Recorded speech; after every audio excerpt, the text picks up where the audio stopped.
Michael Wolff joins us now exclusively. Michael, good morning. Thank you for having me.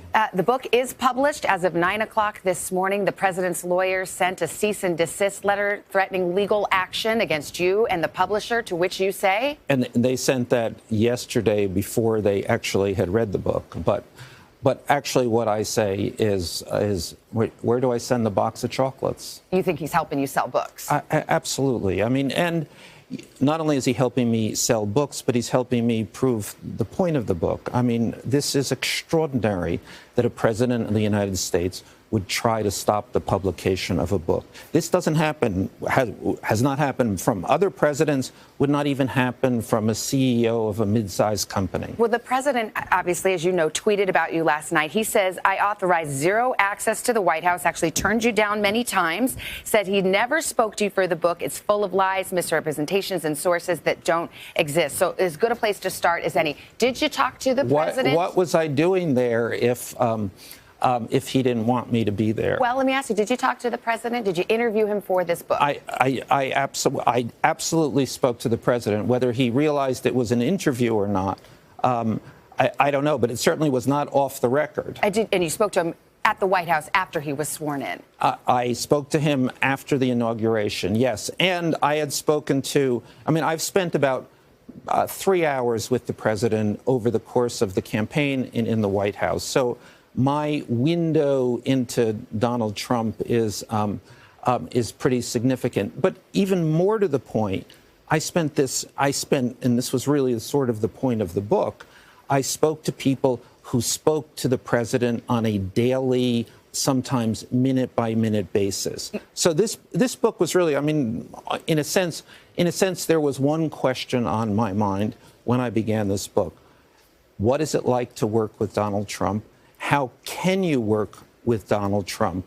And what is the, how do you feel having worked with Donald Trump? And I want to get to the substance, what you've written in the book in a moment, but just to clear this up, because the president is saying it's full of lies, that you didn't have the access you said you had. You know, I think one of the things we have to count on is that Donald Trump will attack. He will send lawyers letters. This is a 35-year history of how he approaches everything. Do you have recordings of some of these interviews and some of these conversations? Well, I work like every journalist works. So I have recordings, I have notes. I am certainly and absolutely in every way comfortable with everything I've reported in this book. Would you release any of those recordings since your credibility is being questioned? My credibility is being questioned by a man who has less credibility than perhaps anyone who has ever walked on Earth at this point. Before I leave it, I will say the president, the tweet alludes to, quote, your past. It says, I assume referring to a profile about you in 2004 in the New Republic. The reporter said of you, the scenes in your writing aren't recreated so much as created, springing from Wolff's imagination rather than actual knowledge of events. I've written many books. I've written millions upon millions of words. I don't think there has ever been one correction. So you stand by everything in the book, nothing made up? Absolutely everything in the book. Let's talk about the book itself, because one of the overarching themes is that, according to your reporting, everyone around the president, senior advisors, family members, every single one of them questions his intelligence and fitness for office. Let me put a marker in the sand here. 100% of the people around him. Jared Kushner, his son-in-law, Ivanka Trump, question his fitness for office? Every time and I want to be careful about who I spoke to, because the nature of this kind of book is you kind of grant everyone a veil.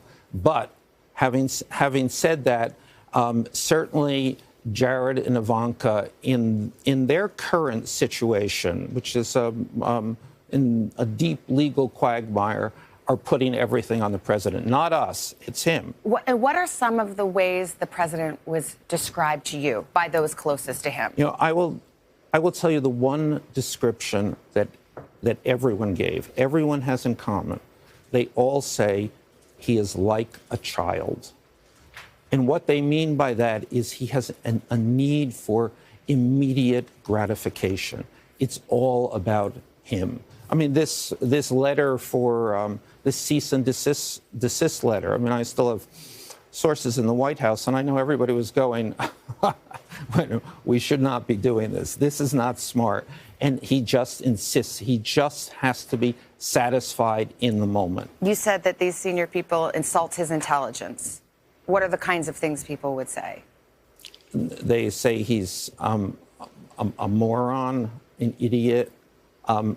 Actually, there's a competition to sort of get to the bottom line here of who this man is. Let's remember, this man does not read, does not listen.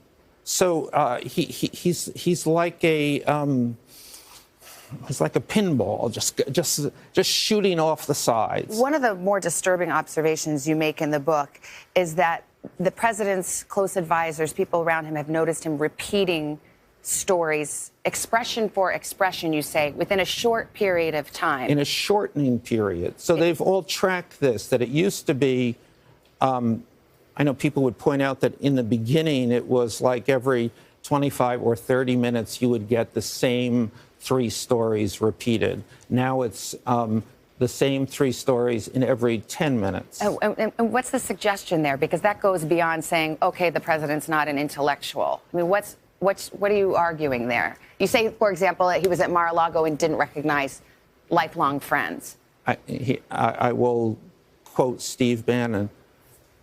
He's lost it.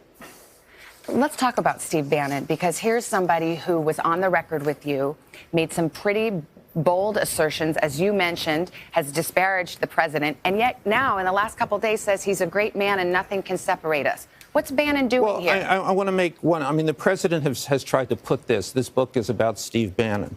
So let me say very forthrightly, this book is not about Steve Bannon. This book is about Donald Trump.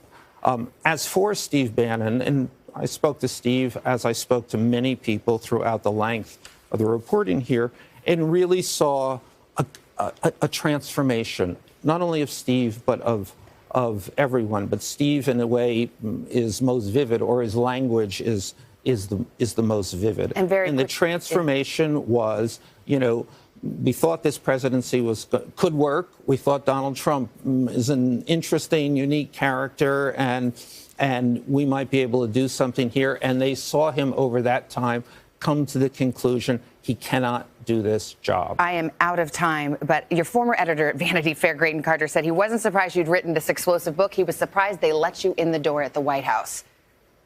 Are you surprised? No, I'm